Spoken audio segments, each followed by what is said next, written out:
नमस्कार बंधुरा झर्णा झुमा किचेने सबाइके स्वागत। आज आमी पुई शाकेर पाता दिए एक दारुण रेसिपि तैरी करब। तो सिम्पल भावे रेसिपिटा तैरी करब। तो एखाने देखें पुई शाक निये नियेछि। एखन पुई शाकेर पातागुलो आमी एइभावे छाड़िये नेब, दिए परिष्कार करे धुए नेब। देखें पुई शाकेर पातागुलो आमी छाड़िये नियेछि आर धुए परिष्कार करे नियेछि। तो एखन आमी एइ जे डाटिटा आछे एइटाके एइभावे छिड़े फेले देब। देखें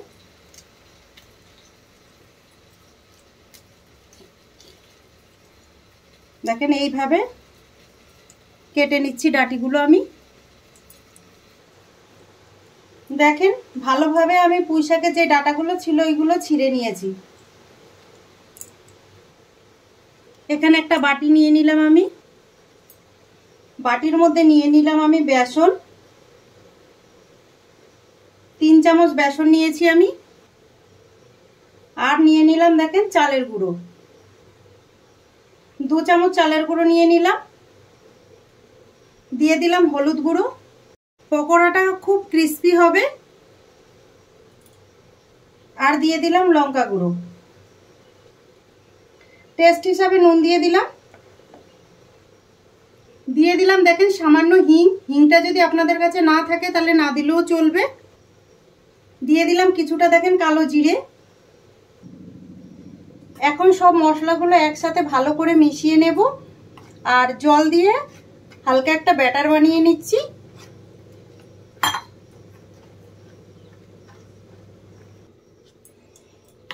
দেখেন এই রকম মোটা করে ব্যাটার তৈরি করে নিতে হবে। এখন দেখেন এখানে আমি পুঁই শাকের পাতাগুলো এভাবে বিছিয়ে নিয়েছি। দিয়ে এর উপরে দেখেন বেসনের ব্যাটারটা আমি এইভাবে লাগিয়ে নেব। ভালো করে লাগিয়ে নিচ্ছি, হাত দিয়ে লাগিয়ে নিচ্ছি দেখেন।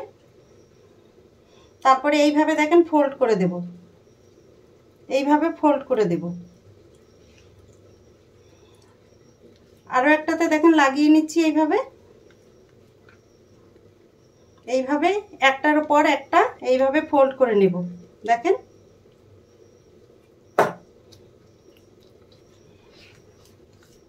দেখেন এইভাবে ভালো করে ফোল্ড করে নিচ্ছি। দেখেন আরো একটার মধ্যে আমি এইভাবে লাগিয়ে নিচ্ছি। পরপর এইভাবে সব কটার মধ্যে কিন্তু লাগিয়ে ফোল্ড করে নিতে হবে। দেখেন এইভাবে দেখেন দেখেন একটা আমি ভালো করে ফোল্ড করে নিয়ে নিয়েছি। এইভাবে সব কটা পাতাকে ফোল্ড করে নেব, এইভাবে রোল বানিয়ে নিচ্ছি। দেখেন সব পুঁই শাক পাতাগুলোর আমি রোল বানিয়ে নিয়ে নিয়েছি। এখন এগুলো আমি একটু ভাপিয়ে নেব। এখানে দেখেন এইরকম একটা ফুটওয়ালা থালা নিয়েছি আর নিচে দেখেন জল ভালোভাবে ফুটে গেছে। এখন আমি এইগুলো বসিয়ে দেব রোলগুলো।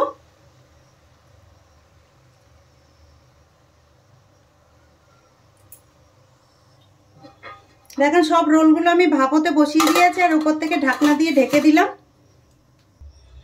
ঢাকনা উঠিয়ে এখন আমি দেখে নেব। দেখেন খুব সুন্দরভাবে ভাপ দেওয়া হয়েছে। এখন এটাকে আমি নামিয়ে নেব, নামিয়ে তারপরে পিস পিস করে কেটে নেব।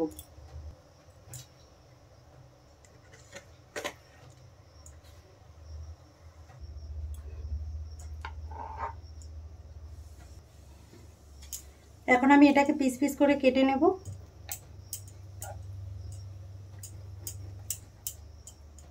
দেখেন এইভাবে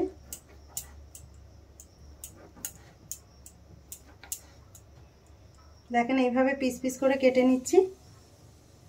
দেখেন পিস পিস করে কেটে নিয়েছি। এখন এগুলো আমি ভেজে নেব। কড়াই গরম হয়ে গেছে, দিয়ে দিলাম আমি সরষের তেল। আর এই পকোড়াগুলো আমি সরষের তেলেই ভেজে নেব। তেল ভালোভাবে গরম হয়ে গেছে। এখন আমি দেখেন পকোড়াগুলো ভেজে নিচ্ছি।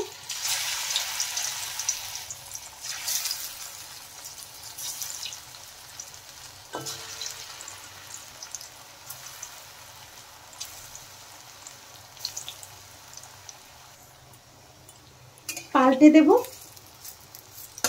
উল্টে পাল্টে ভালো করে লাল লাল করে ভেজে নেব এগুলো।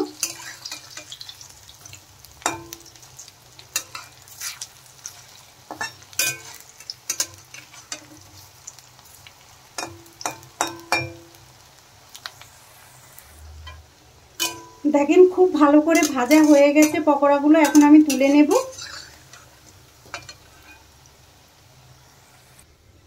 এখন আমি দেখেন প্লেটে নিয়ে নিলাম।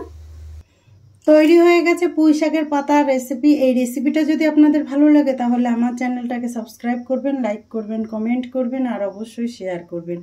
আর আমি যেইভাবে বানিয়েছি এইভাবে বানিয়ে খেয়ে কমেন্ট করে জানাবেন। ভিডিওটা দেখার জন্য আপনাদের ধন্যবাদ।